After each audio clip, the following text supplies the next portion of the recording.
27 महिन्यापासून या प्रशासकांनी एकाही अधिकाऱ्यावर कारवाई नाही केली. वारंवार लेखी तक्रारी देऊन की तुमचा डेप्टी, तुमचा जेई हा लोकांना लुटत आहे हे सांगून सुद्धा म्हणजे यांच्या संरक्षणात होत आहे.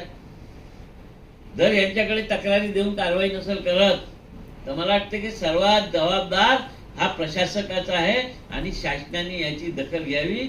अन्यथा नागपूर शहरातली जनता हळूहळू रस्त्यावर येण्याची प्रक्रिया सुरू होईल.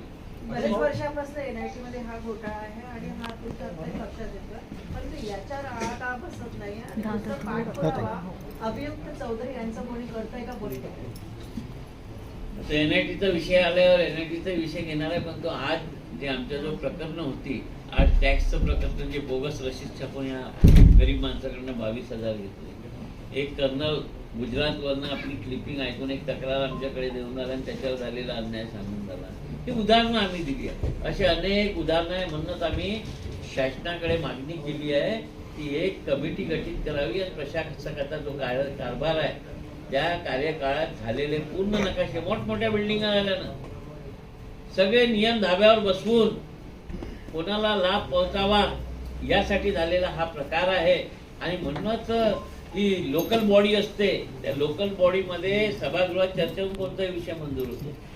आता एक छत्री राज आहे आणि या एक छत्री राज्यामध्ये 27 महिन्यात या नागपूर शहरावर अन्याय झाला. या शहरातलं जे वातावरण आहे म्हणजे स्वच्छता ठेवणं, ज्या मूलभूत सोयी सुविधा आम्हाला पुरवायच्या आहेत त्या 27 महिन्यापासून नदारद झालेल्या आहे. प्रशासकाचं त्यावर लक्ष नाही.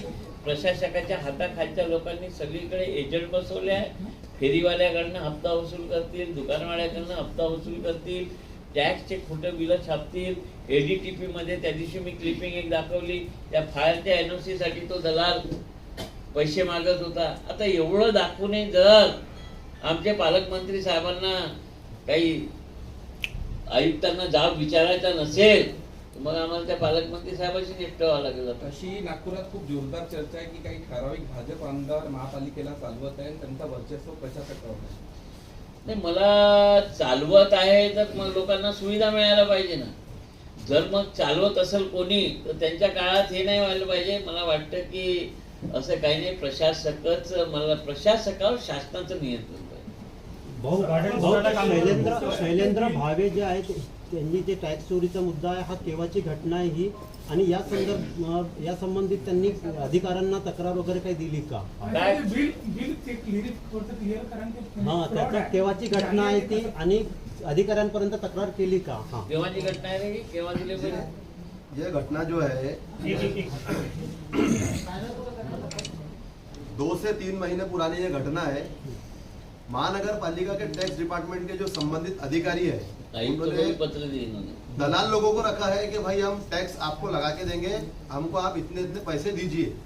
वो अधिकारी दलालों के जरिए नागपुर शहर की आम गरीब जनता को लूटने का काम कर रही है. ये भावे नामक हमारे एक गिट्टी गदान के रहवासी है, उनको 22,000 रुपये इसके एवज में लिया गया. 22,000 रुपये 22,000 रुपये लेने के बाद उनको एक डुप्लीकेट फर्जी टैक्स रसीद बना के दिया गया. क्या नाम है?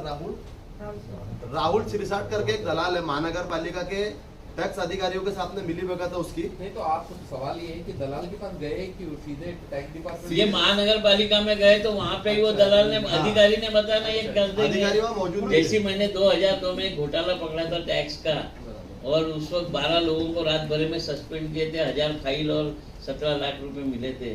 उसी टाइप का ये धर्मपेट जोन में गरीब आदमी गया, इसके वहाँ पे 22,000 लेके इसको नकली रसीद चिपका दी है. तो मेरे ख्याल से फिर ये जवाब दे और इसकी कंप्लेंट इन्होंने आयुक्त के पास की है तो भी कोई कार्रवाई नहीं होती तो आयुक्त का ही आशीर्वाद है.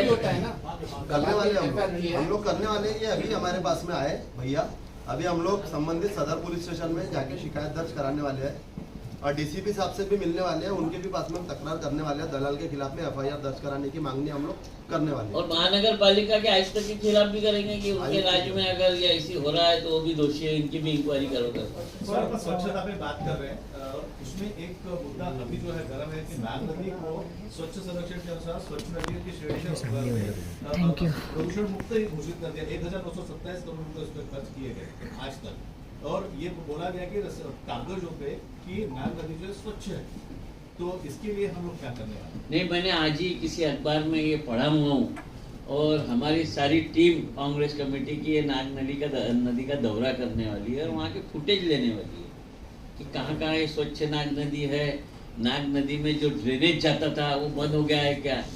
जिस तरीके से बताया गया है कि नाग नदी का पानी स्वच्छ है, तो मुझे लगता है अभी भी सारा ड्रेनेज नाग नदी के अंदर है। ये हमारे एनएमसी का फेल्यूर है कि जो पूरी इतने बड़े शहर में नाग नदी में ये ड्रेनेज छूटा हुआ है, तो ये कहीं ना कहीं हमारे हेल्थ विभाग की दुर्दशा है और जो काम प्रशासक ने करना चाहिए वो करता नहीं है, बल्कि ऐसी लंपन वाले काम करता है। तो मुझे लगता है कि उन्होंने नाग नाले के किनारा किनारा घूमने को ना प्रशासक ने और खुद ही ने फुटेज लेने को ना कि कहाँ नाली का पानी देने जा रहा है। गार्डन घोटाळ्याचं तुम्ही बोललात नाही, गार्डन घोटाळा मी वर्तमानपत्रात बातमी वाचली की राष्ट्रवादीच्या सत्ताधाऱ्यांनीच काढलेला आहे. अजित पवार गटाचे काही लोक त्या गार्डन घोटाळ्यासाठी गेले होते. तर मी हेच सांगितलं की सत्ताधारी सुद्धा घोटाळे काढत आहे, तर मग एवढ्या या आयुक्ताला इथे बसून का अजून नागपूर शहरातल्या जनतेला लुटायचं आहे का, हाच विचार करा. पण भाऊ कर्नल आहेत गुजरातचे, त्यांचं यांच्या अधिकाऱ्यांसोबत जे कन्व्हर्सेशन झालं त्याचं कन्व्हर्सेशनचं काही रेकॉर्डिंग आहे का? म्हणजे हे रेकॉर्डिंग इस्टॅब्लिश नव्हतं, हा, याच्यामध्ये ऑफेन्स नाही बनत, तर असं काही कन्व्हर्सेशन आहे का ज्याच्यामध्ये जो कर्नल आहे आणि जो अधिकारी आहे मनपाचा त्याचं असं काही डिलिंग झालं असं काही त्या conversation? कर्नलने 27 महिन्यामध्ये 27 पत्र दिले, 27दा तिथे गेला भेटायला नाही. कमिशनरकडे 10 तक्रारी, मग तो लिस्ट नाही का त्याच्यामध्ये. तर जशी त्या नगरसेवकांची चौकशी झाली होती ना, तशी या प्रशासकाची, आता नगरसेवक महापौर सगळंच तेच आहे ना, विरोधी पक्ष नेताही तेच आहे, सत्ता पक्ष नेताही तेच आहे, महापौरही तेच आहे, सारे 101 नगरसेवकही तेच आहे. मग याची चौकशी झाली पाहिजे ना. 27 महिन्याच्या कार्यकाळात काय काय दिवे लावले, कुठे कुठे दोष आहे, नसल काही केलं तर क्लीन चिट मिळेल. जेव्हा चौकशी अधिकारी येईल तेव्हा असे अनेक प्रकरण देऊ ना आम्ही. जर त्या चौकशी अधिकाऱ्यांनी म्हटलं की नाही नाही हे अभिजित चौधरी यांना काही मी क्लीन चिट देतो, तर त्यावेळेस आम्ही माफी मागू, आमची चुकी झाली म्हणून.